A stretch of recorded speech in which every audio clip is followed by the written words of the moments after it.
కలియుగ ప్రత్యక్ష దైవము శ్రీ తిరుమల వెంకటేశ్వర స్వామి దర్శనానికి తెలంగాణ రాష్ట్ర మంత్రులు, ఎంపీలు, ఎమ్మెల్యేలు, ఎమ్మెల్సీల సిఫార్సులను, లేఖలను అంగీకరించాలని నిర్ణయం తీసుకున్న ఆంధ్రప్రదేశ్ రాష్ట్ర ముఖ్యమంత్రి శ్రీ చంద్రబాబు నాయుడు గారికి, TTD board chairman Shri BR Naidu గారికి ధన్యవాదాలు తెలియజేస్తున్నాను.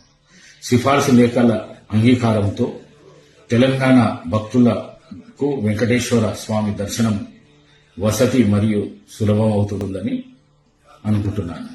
తిరుమలలో తెలంగాణ రాష్ట్ర ప్రజాప్రతినిధుల సిఫార్సు లేఖలను అంగీకరించాలని కొద్ది రోజుల క్రితము తెలంగాణ రాష్ట్ర ముఖ్యమంత్రి గౌరవ రేవంత్ రెడ్డి గారు మరియు నేను తెలంగాణ అసెంబ్లీ స్పీకర్ హోదాలో మరి అదేవిధంగా శ్రీ గుత్తా సుఖేందర్ రెడ్డి గారు, మండలి చైర్మన్ గారు, మండలి డిప్యూటీ చైర్మన్ బండా ప్రకాష్ గారు, టీటీడీ చైర్మన్ ను అసెంబ్లీకి ఆహ్వానించి మా వినతి పత్రాలు ఇవ్వడం కూడా జరిగింది.